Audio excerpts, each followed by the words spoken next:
바다를 육지처럼 걷다. 여러분 얼마나 놀라운 은혜입니까? 여러분 서해를 가면 밀물과 썰물이 있습니다. 그렇죠? 그래서 썰물이 될 때는 우리가 밟고 있는 땅이 바다예요, 바다. 그렇죠? 근데 그게 이제 들어오면 밀물이 되면 내가 밟고 있는 땅이 육지가 아니라 바다가 된단 말이죠. 근데 밀물과 썰물이 아니라 이건 완전히 하나님이 바다를 마르게 하셨다는 거예요. 육지처럼 걷게 했다는 거예요. 근데 여러분 우리가 이제 이 말씀은 잘 알죠. 홍해바다를 우리가 육지처럼 걷게 하는 것은 잘 아는데 그 과정 속에서 구름 기둥을 통하여 하나님이 이스라엘 백성과 이집트 군사들을 막으셨다라는 것을 우리가 잘 생각하지 못해요. 그러니까 여러분 하나님의 방법은 아주 철두철미하십니다. 하나님의 계획은 하나님의 뜻하심대로 이루어지는 거예요. 사실 제가 새해 첫 해 오후 예배를 어떤 말씀을 준비할까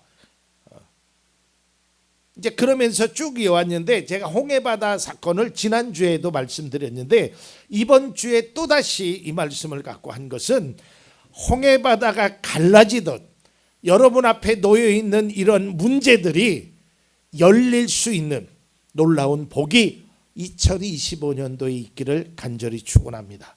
그러니까 그러한 의미를 가지고 이 말씀을 준비했어요. 우리가 인생을 살다 보면 곤란한 상황을 만나게 됩니다. 어떻게 해결해야 될지 참 막막해요. 이 문제를 어떻게 해결해야 될 것인가 참 곤란한 일들이 많이 있어요. 이게 여러분들에겐 곤란한 일인지 잘 모르겠지만 제가 실생활에서 살아보면 제일 곤란한 문제 중에 하나가 바로 좀 식사 후에 죄송하지만 변기가 막히는 거예요. 와, 이게 변기가 막히잖아요. 그러면 막막해요. 그것도 주일날 막히면 더 막막해. 고치러 오는 사람도 없어. 아무리 그거 뚫어뻥으로 해도 이게 내려가질 않는 거예요. 얼마나 답답해요. 이걸 뭔가를 볼일을 봐야 되는데 볼일을 볼 수 없단 말이죠. 굉장히 답답해요. 근데 기술자가 와서 그것을 뻥 하고 뚫어주고 물이 쫙 하고 내려가면 막 속이 다 시원해요. 우리가 그럴 때 하는 말이 있죠. 10년 묵은 채증이 다 떠내려간다. 근데 여러분 그까지 변기 하나 막힌 거 뚫어줘도 그렇게 기분이 좋은데 인생의 앞에 있는 문제 그 어려움이 한순간에 싹 하고 해결되면 얼마나 기분이 좋겠냐 이 말이에요. 저는 바라기를 2025년도에 여러분 앞에 놓여 있는 많은 문제들이 하나님이 홍해바다를 마른 바다처럼 건너게 하신 것처럼 여러분들에게 그런 문제와 상황과 아픔과 고통이 한순간에 해결되길 바랍니다. 하나님이 하시면 할 수 있어요. 제가 이 말씀을 준비하면서 이 내용은 우리가 너무 잘 아는 말씀이기 때문에 이 내용에 대해서는 근데 이 말씀을 통해서 제가 원고는 다 준비했지만 깨달은 중요한 사실이 하나 있어요. 우리가 14장을 보면 하나님께서 이미 약속하셨어요. 뭐라고 약속하셨냐면 야 너희들은 홍해바다 앞에 진을 쳐라. 지난 시간에 말씀드렸지만 그건 참 어리석은 거예요. 왜냐하면 이건 쫓아오면 도가내든 쥐야. 도망갈 데가 없어요. 근데 하나님께서 그렇게 말씀하시면서 뭐라고 말씀하셨냐면 14장에 보면 너희가 주가 하나님 됨을 알 것이다라 그래요. 제가 이 말씀을 준비하면서 여러분들이 기도하실 제목이 하나 있어요. 여러분 스스로를 위해서 기도할 때 이렇게 기도하십시오. 하나님 2025년도는 나를 통하여 하나님의 영광을 드러내게 해주십시오. 나를 통하여 사람들이 하나님이 살아계심을 알게 해주십시오. 와, 이게 너무 놀라운 은혜였어요. 하나님께서 이미 말씀하셨어요. 야, 내가 이번에 너희들에게 가라고 하는데 하나님 그 길 가면 너무 힘들어요. 앞에는 홍해바다가 있죠. 뒤에는 군사들이 쫓아오면 우리는 꼼짝없이 죽는데요 라고 말할 수 있지만 하나님의 계획은 이미 다 서 있단 말이에요. 그러면서 그 계획 속에서 뭘 나가냐면 주가 너의 하나님됨을 알지어다래요. 그러니까 이 일을 통해서 하나님의 살아계심과 이 일을 통해서 하나님이 나를 얼마나 사랑하시는지를 우리가 깨달아야 돼요. 그래서 우리가 2025년도에 살 때 하나님 내 앞에 놓여 있는 홍해바다는 갈라지게 하옵소서. 내 앞에 놓여 있는 문제를 걸림돌을 디딤돌로 바꿔주십시오. 이게 하나님의 역사예요. 그런데 그런 역사를 통해서 우리가 꼭 기억해야 될 것이 뭐냐면 나를 통하여 하나님의 영광이 좀 드러나게 해달라고. 이게 그리스도인에게 너무 중요한 거예요.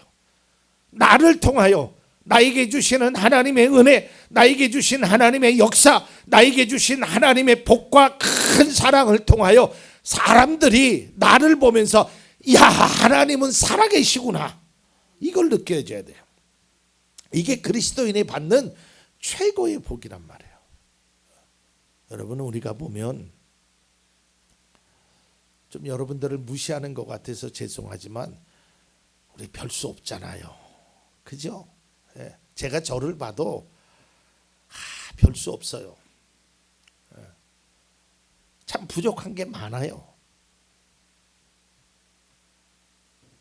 제가 2016년도에 지하실로 내려가서 여기 지하실 멤버들이 계시잖아요. 정말 앞이 캄캄했어요.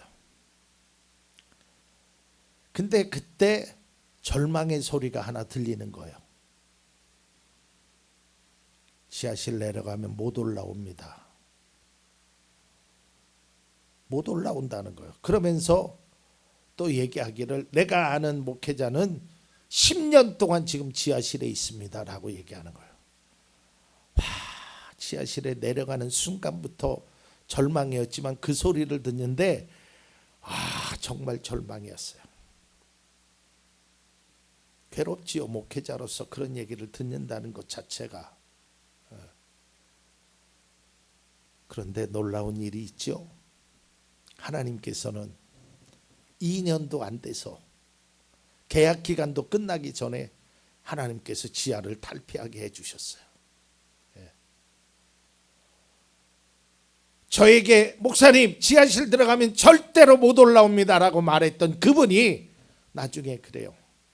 와, 목사님 교회는 하나님이 사랑하시나 봐요.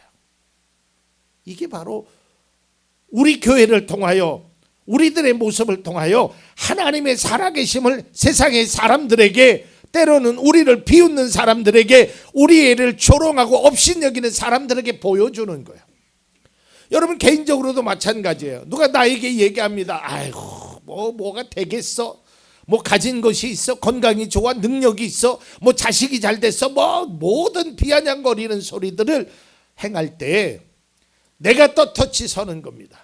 내 앞에 있는 홍해바다가 하나님의 은혜로 육지로 걸어가는 그런 당당한 모습을 보였을 때 사람들이 하는 말이 야, 하나님이 너를 사랑하시는구나. 하나님께서 너에게 이런 은혜를 주시는구나. 이것이 나의 삶의 고백이 되어야 된다. 여러분, 우리가 이제 홍해바다 사건은 알잖아요. 근데 홍해바다 사건이 있기 전에 오늘 말씀을 조금 설명드리면, 자, 앞에는 홍해바다가 있고 이스라엘 백성들이 있고 뒤에는 애굽의 군사들이 왔어요. 근데 이 절체절명의 위기 속에서 하나님의 계획하신 역사가 일어나는데 구름 기둥으로 딱 막아주시는 거예요. 구름 기둥으로. 그러니까 벽을 세워주시는 거예요. 근데 이 벽이 놀랍게도요, 이스라엘 백성들에게는 환하게 보입니다. 낮이에요. 그런데 이집트 백성들에게는 어두움이에요. 이게 놀랍죠.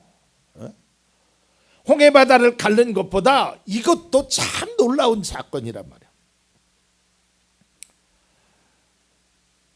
하나님께서 이렇게 막아주신 거예요. 그러니까 갈 수가 없어요. 이집트 군사들이 저 앞에 분명히 저 사람이 있는 것 같은데 갈 수가 없어. 나갈 수가 없어.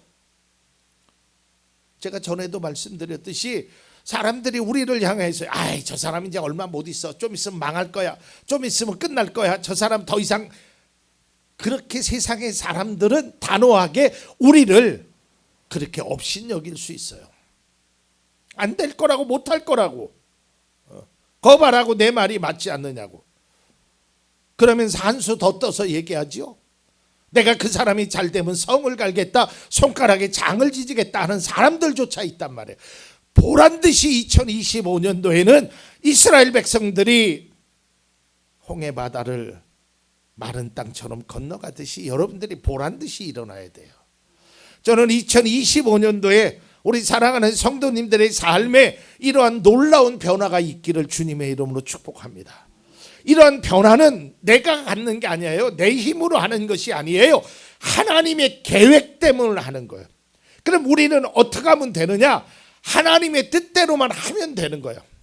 여러분 이스라엘 백성들이 구름 기둥을 세워달라고 했습니까? 바다를 열어달라고 했어요. 이스라엘 백성들은 단 한마디도 그런 기도를 하지 않았어요. 왜요? 감히 생각지도 못하는 기도예요. 어떻게 바다가 열려요? 그냥 노심초사 긍긍긍긍 했단 말이에요. 전전긍긍했어요. 기도한 내용이 없어요. 전에도 말씀드렸지만 믿음의 사람이라고 해서 어려운 문제를 만나지 않는 게 아니에요. 그러니까 우리의 기도가 좀 바뀌어야 돼. 하나님 나에게 어려운 문제가 없게 해주십시오. 홍해바다 같은 것이 내 앞에 서지 않게 하시고 이스라엘 백성들을 쫓아왔던 애굽의 군사들처럼 추격하는 일이 없게 해주세요라고만 기도하지 말고 하나님 내 앞에 홍해바다가 있어도 하나님의 역사로 그것을 이겨낼 수 있는 믿음을 주십시오라고 기도해야 돼요. 그래야 어떠한 상황이 와도 내가 그것을 이겨낼 수 있단 말이에요. 다시 말해서 중요한 것은 우리의 삶에 어려운 위기가 찾아왔느냐 안 왔느냐가 아니에요. 중요한 것은 그 어려움 속에서 내가 하나님을 얼마나 의지하느냐 안 하느냐에 있다니까요. 하나님이 너무 멋지잖아요. 기둥이에요. 기둥. 하늘에 있는 구름이 아니라 기둥을 만드신 거예요. 벽을 딱 쳐서 더 이상 접근 금지. 이집트 백성들이 군사들이 바로 앞에 있는 거는 아는데 갈 수가 없어. 왜? 하나님이 막으시니까. 하나님이 막아주시면 누가 하겠어요? 성경이 말하잖아요. 하나님이 풀면 닫을 자가 없고 하나님이 닫으면 열 자가 없는 거예요. 우리는 그것을 믿는다면 우리는 홍해바다 앞에서도 하나님의 그 능력을 믿어야 되는 거예요. 오늘 본문의 위기 속에서 모세가 이렇게 얘기합니다. 출애굽기 14장 14절입니다. 그 앞에 거요. 14장 14절. 주님께서 당신들을 구하여 주시려고 싸울 것이니 당신들은 진정하십시오. 여러분 이 말씀 기억하십시오. 2025년도에 하나님이 나를 위하여 싸우신다니까. 나를 위하여 행하신다니까. 그러니까 우리는 두려워하지 말고 하나님 앞에 맡기자는 거니까. 어차피 내가 해도 안 돼. 그렇잖아요. 내가 할 수 있는 것 같으면 하나님 앞에 맡길 필요가 없지요. 내가 하면 되지. 어차피 내 힘으로 할 수 없는 것 하나님 앞에 맡기자는 거예요. 그러니까 우리가 할 일은 뭐예요? 그냥 하나님께 가까이 가면 돼요. 하나님이 해주신다니까. 그 다음 성경 14장 22절입니다. 이스라엘 자손은 바다 한가운데로 마른 땅을 밟으며 지나갔다. 물이 좌우에서 그들을 가리는 벽이 되었다. 바다를 마른 땅으로 건너는 그런 기적이 여러분의 삶에 있기를 바랍니다. 홍해바다는 열리게, 애굽의 군사들은 눈이 멀게, 그것이 기적의 은혜인 것입니다. 사랑하는 성도 여러분, 2025년도를 살면서 우리 앞에 놓여져 있는 또 여러 가지 풀지 못하는 숙제들이 있을 겁니다. 그 고통 앞에서 좌절만 하지 마세요. 그 고통 앞에서 눈물만 흘리지 마세요. 내 영혼아, 내가 어찌하여 낭망하며 불안하여 하는고, 너는 하나님을 바라라. 너는 하나님을 바라라. 하나님께 우세요. 하나님이 내 문제를 해결해 주실 거라는 그 믿음과 확신을 통해서 여러분 앞에 놓여 있는 홍해 바다가 쫙 하고 육지처럼 열리는 2025년도의 놀라운 하나님의 역사가 여러분의 바로 주인공이 되시기를 주님의 이름으로 축복합니다.